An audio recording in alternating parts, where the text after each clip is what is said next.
여러분, 안녕하세요. 오늘도 정말 덥죠?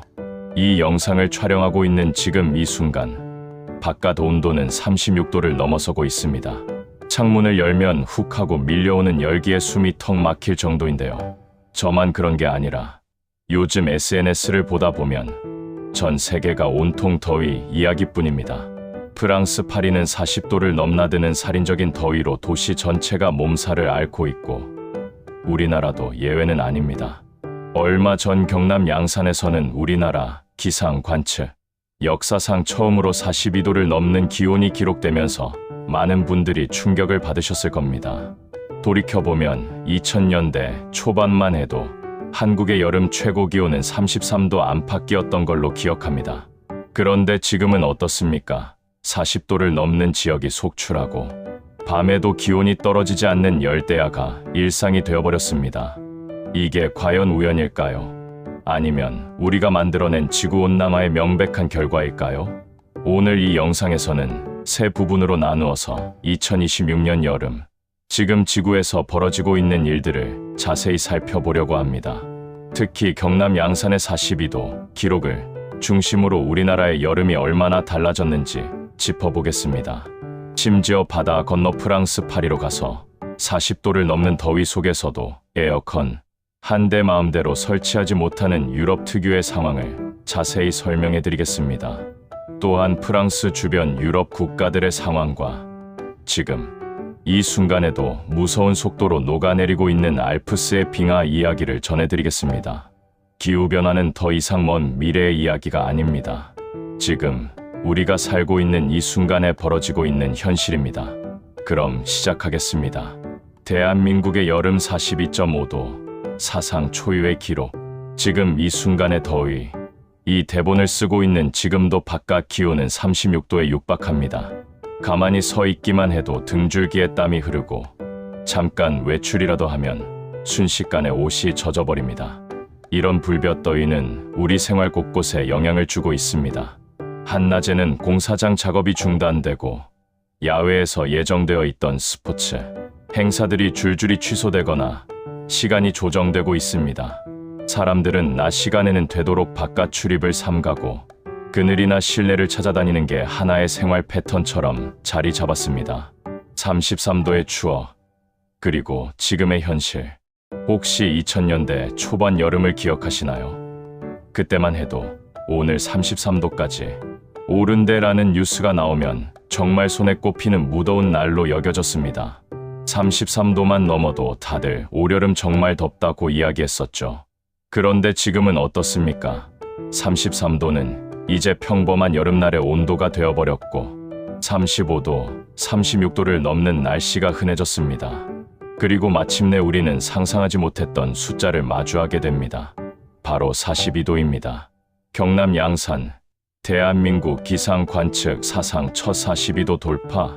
2026년 8월 2일 경상남도 양산의 낮 최고 기온이 42.5도까지 치솟았습니다.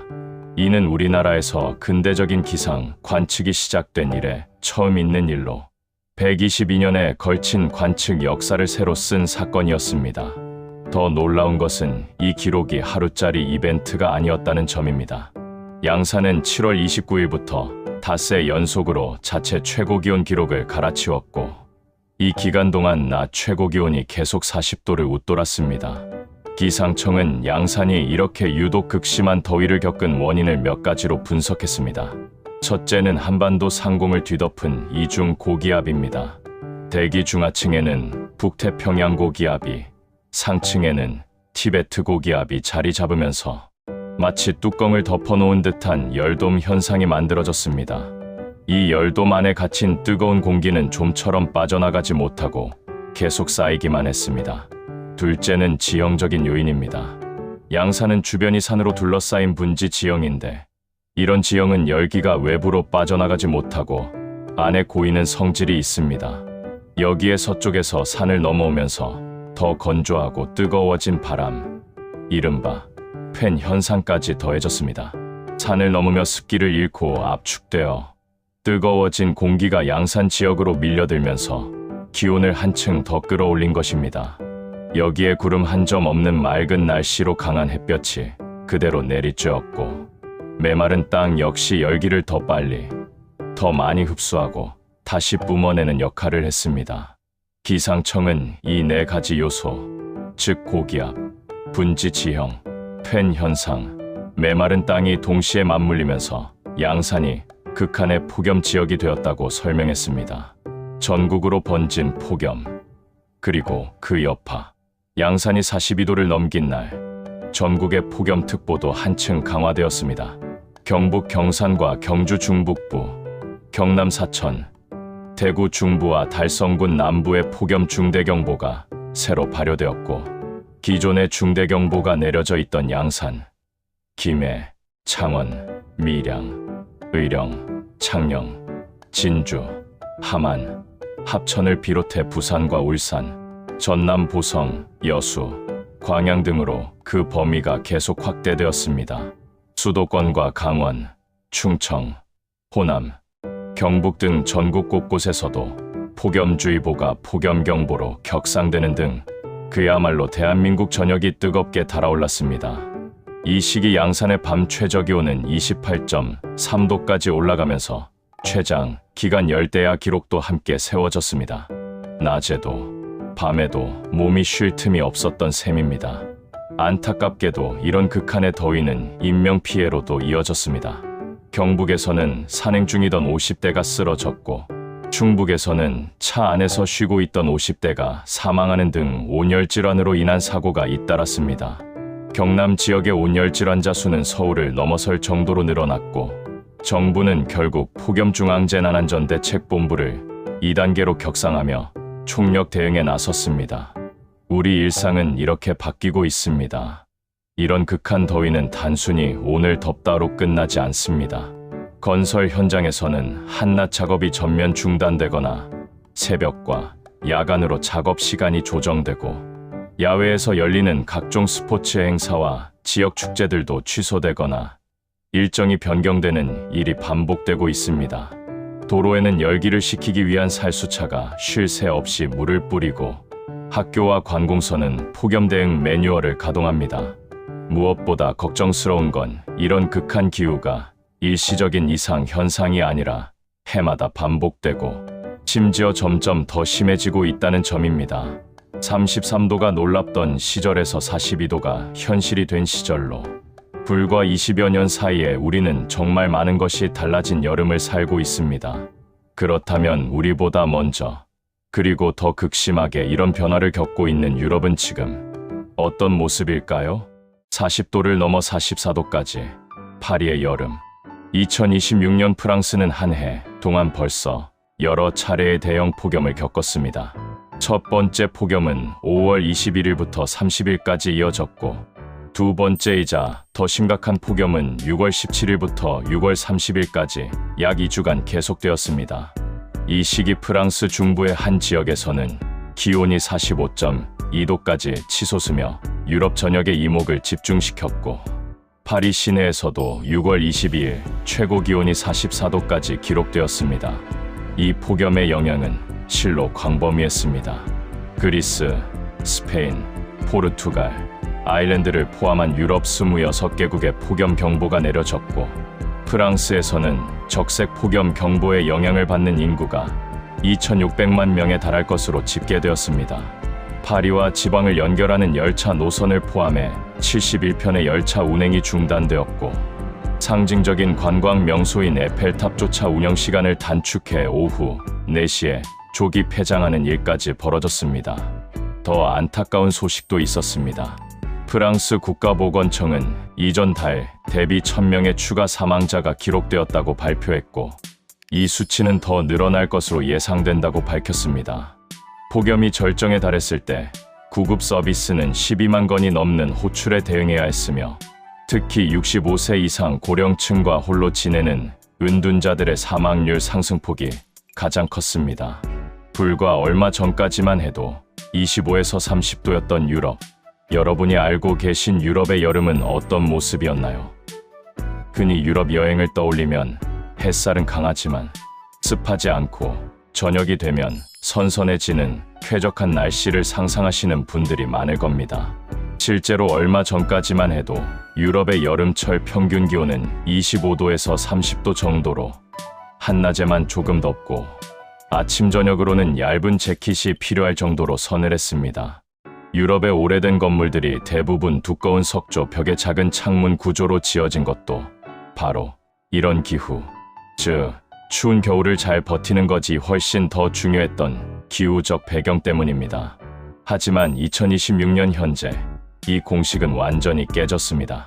40도를 훌쩍 넘는 날씨가 반복되면서 원래 냉방을 염두에 두지 않고 지어진 건물들이 그대로 찜통이 되어버리는 상황이 벌어지고 있는 것입니다. 왜 파리에서는 에어컨을 마음대로 못 달까? 이 대목에서 많은 분들이 궁금해하실 겁니다. 40도가 넘는데 그냥 에어컨 사서 달면 되는 거 아니야?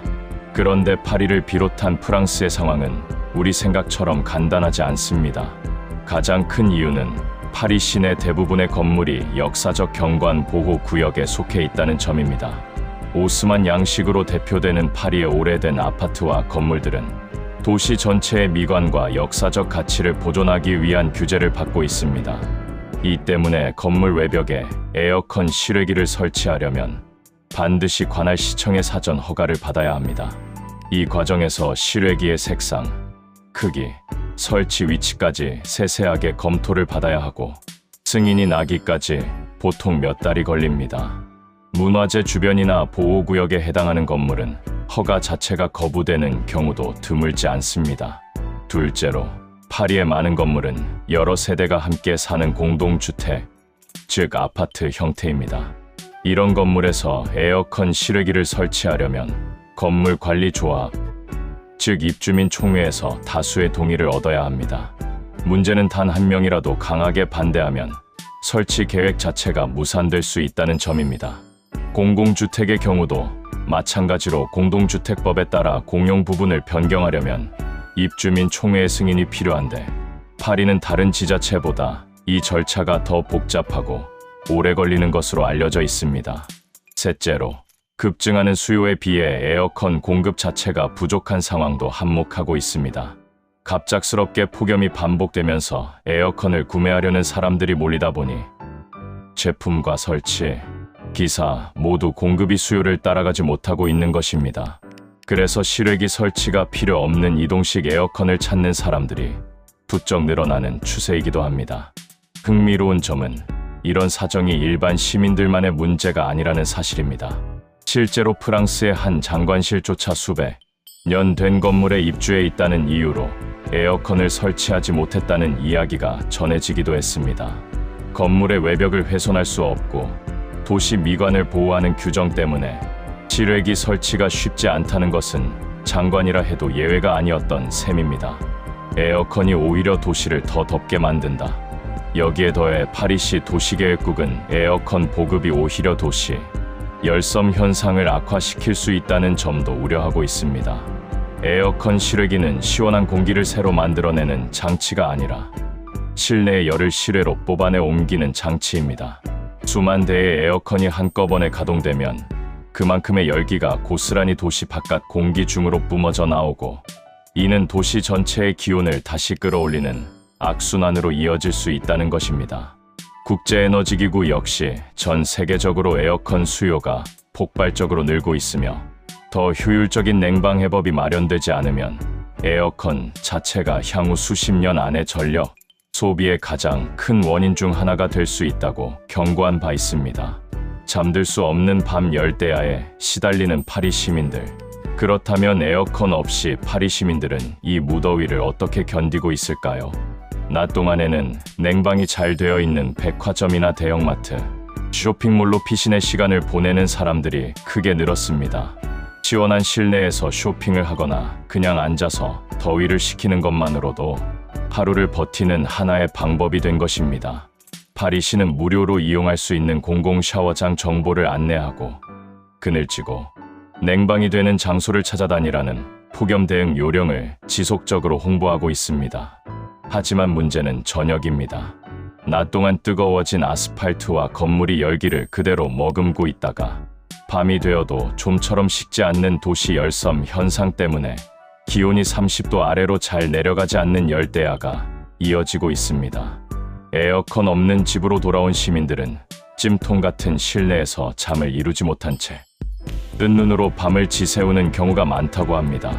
창문을 열어도 바깥 공기 자체가 뜨겁다 보니 큰 도움이 되지 않고 선풍기 하나로 버티기에는 역부족인 밤들이 계속되고 있는 것이 지금 파리의 현실입니다. 이처럼 파리는 더위 그 자체보다도 그 더위에 대응할 수 있는 인프라와 문화가 미처 준비되지 못한 상태에서 갑작스러운 기후변화를 맞닥뜨린 도시라고 할 수 있습니다. 그렇다면 프랑스 혼자만의 문제일까요? 이번에는 프랑스를 둘러싼 이유, 유럽 전역을 뒤덮은 폭염, 그리고 녹아내리는 알프스의 빙하. 프랑스만의 문제가 아니다. 유럽 전역을 덮친 열기. 프랑스에서 시작된 것처럼 보였던 이번 폭염은 사실 유럽 대륙 전체를 뒤덮은 광범위한 현상이었습니다. 먼저 스페인입니다. 스페인 기상청은 이베리아 반도 내륙과 발레아레스 제도에서 최고 기온이 37도에서 39도까지 오르고 타구스강과 과디아나강, 과달퀴비르강 유역에서는 40도에서 42도까지 치솟아 폭염이 정점에 달할 것으로 예보했습니다. 이는 프랑스와 마찬가지로 심각한 수준의 폭염입니다. 이탈리아 역시 예외가 아니었습니다. 북부와 중부의 일부 도시들은 그 해 들어 처음으로 40도에 육박하는 더위를 겪으며 일상생활은 물론 관광 산업에까지 타격을 입었습니다. 특히 이탈리아는 최근 5년간 이어진 기온 상승으로 무려 265개의 스키장이 문을 닫아야 했을 정도로 겨울 관광지로서의 입지마저 흔들리고 있는 상황입니다. 비교적 서늘한 기후로 알려진 영국도 이번엔 사정이 달랐습니다. 영국 기온 역시 40도에 육박하면서 영국 기상청은 역대 6월 최고 기온 기록이 이번 폭염 기간에 새로 쓰일 것으로 전망하기도 했습니다. 유럽은 원래 시원하다는 통념이 완전히 무너지고 있는 셈입니다. 스위스 알프스, 눈앞에서 사라지는 빙하. 이 모든 폭염 가운데서도 가장 상징적이고 충격적인 현장은 바로 스위스 알프스입니다. 스위스 역시 이번 폭염으로 40도에 육박하는 기온을 기록했는데 바젤 38.8도, 비유스 37.8도, 비나우 37.3도, 쾌핑겐 37.0도 등 곳곳에서 역대 최고 기온 기록이 갈아치워졌습니다. 문제는 이 폭염이 단순히 사람들을 힘들게 하는데 그치지 않는다는 점입니다. 스위스 취리히 연방공과대학교 산하의 빙하 모니터링 네트워크인 글라모스 GLAMOS는 지난 겨울 알프스에 쌓였던 눈과 얼음이 완전히 녹아 없어지는 이른바 순손실이를 예측 발표했는데 그 시점이 놀랍게도 6월 말이었습니다. 통상적으로 알프스의 겨울 적설이 완전히 사라지는 평균 시기는 8월 중순인데 2026년에는 이보다 한 달 반 가까이 앞당겨진 것입니다. 이는 21세기 들어 2022년에 이어 역대 두 번째로 빠른 융의 속도입니다. 글라모스의 연구팀장은 한 달 사이에 또다시 기록적인 폭염이 찾아오면서 해빙 속도가 걷잡을 수 없이 빨라지고 있다고 진단했습니다. 지난 겨울 알프스에 예년보다 적은 눈이 내린 것도 치명타가 되었는데 이는 눈이 얼음보다 햇빛 반사율이 높아 아래쪽 얼음층을 보호하는 일종의 방어막 역할을 하기 때문입니다. 눈이 적으면 그만큼 얼음이 햇빛에 그대로 노출되어 더 빨리 녹아버리는 것입니다. 연구진의 계산에 따르면 현재 알프스에서 녹아 흘러내리는 빙하의 양은 6초마다 올림픽 규격 수영장 하나를 가득 채울 수 있을 정도로 어마어마한 규모라고 합니다. 연구팀장이 스위스 서부 발레주에 위치한 론 빙하를 직접 시찰했을 때는 불과 열흘 사이에 얼음 두께가 1m나 얇아진 것을 확인하기도 했습니다. 실제 관측 데이터에 따르면 2000년부터 2024년 사이 알프스 빙하의 약 38에서 40%가 이미 영구적으로 사라진 상태입니다. 이런 추세가 이어진다면 미래는 어떻게 될까요? 연구팀장은 최근 수십 년간 지속된 온난화 추세가 꺾이지 않는다면 2100년경에는 알프스에서 거대한 빙하가 아니라 몇 개의 얼음, 조각 정도만 남게 될 것이라고 경고했습니다. 실제로 2026년 초 이탈리아 밀라노에서 열린 동계올림픽을 준비하는 과정에서도 이런 위기가 그대로 드러났습니다. 눈이 부족해 경기 진행이 어려워질 것이라는 우려 속에 조직위원회는 결국 240만 세제곱미터에 달하는 인공눈을 만들어 대회를 치러야 했습니다.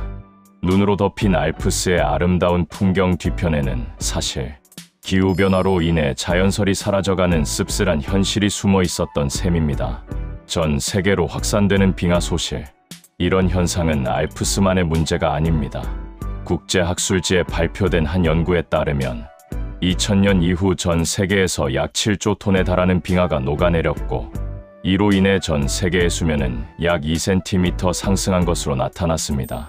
특히 2012년부터 2023년까지의 빙하 소실 속도는 연평균 3,140억 톤으로 이전보다 3분의 1 이상 가속화된 수치입니다. 2023년 한 해 동안에만 약 5,480억 톤의 빙하가 사라지며 역대 최대 손실 기록을 세우기도 했습니다. 연구진은 이러한 빙하 질량 손실이 그린란드 빙상 손실보다 약 18% 더 크고 남극 빙상 손실의 2배가 넘는 규모라고 지적했습니다. 그리고 그 어떤 지역보다 빠른 속도로 빙하가 사라지고 있는 곳이 바로 알프스입니다. 이 밖에도 중동과 뉴질랜드, 북미 서부 지역 역시 빙하가 20% 이상 줄어든 것으로 확인되었습니다. 산악 지역 빙하 연구를 이끄는 한 학자는 산악 지역이 북극과 매우 유사한 특징을 공유하며 비슷한 속도로 변화를 겪고 있다고 설명했습니다. 히말라야와 알프스의 빙하가 예상보다 빠르게 줄어들면서 이로 인해 발생할 수 있는 산사태, 홍수, 물 부족 같은 위험 현상 역시 점점 더 심각해지고 있다는 경고도 함께 나오고 있습니다. 우리가 지금 함께 마주해야 할 현실, 지금까지 살펴본 것처럼 대한민국의 42.5도라는 기록과 파리의 44도, 그리고 알프스에서 무서운 속도로 사라지고 있는 빙하는 결코 서로 동떨어진 이야기가 아닙니다. 하나의 지구 시스템 안에서 벌어지고 있는 서로 연결된 하나의 현상입니다. 대기 중에 쌓인 열이 한반도에서는 열돔과 폭염으로, 유럽에서는 기록적인 고온과 빙하, 소실로 나타나고 있는 것입니다. 2000년대 초반 33도였던 한국의 여름, 25도에서 30도 사이였던 유럽의 여름은 이제 정말 옛날 이야기가 되어가고 있습니다. 그리고 이 변화의 속도는 우리가 대응할 수 있는 속도보다 훨씬 빠르게 진행되고 있다는 것이 지금 전 세계 곳곳에서 확인되고 있는 냉정한 현실입니다. 앞으로 우리 후손들이 살아갈 세상은 지금보다 더 뜨거울 가능성이 높습니다. 냉방 시설을 늘리는 것도 물론 당장은 필요한 대응이겠지만 그 자체가 다시 도시를 덮이고 에너지 소비를 늘리는 악순환으로 이어질 수 있다는 점에서 근본적인 해법은 결국 온실가스 배출을 줄이고 기후변화의 속도 자체를 늦추는 데 있다는 것을 이번 폭염과 빙하, 소실 소식들이 다시 한번 우리에게 일깨워주고 있습니다. 오늘 영상은 여기까지입니다. 지금 이 순간에도 어딘가에서는 기록적인 더위와 씨름하고 있을 여러분 모두 부디 건강 잘 챙기시고 시원한 여름 보내시길 바랍니다. 영상이 도움이 되셨다면 구독과 좋아요 부탁드리며 다음 영상에서 또 뵙겠습니다. 끝까지 시청해주셔서 대단히 감사합니다.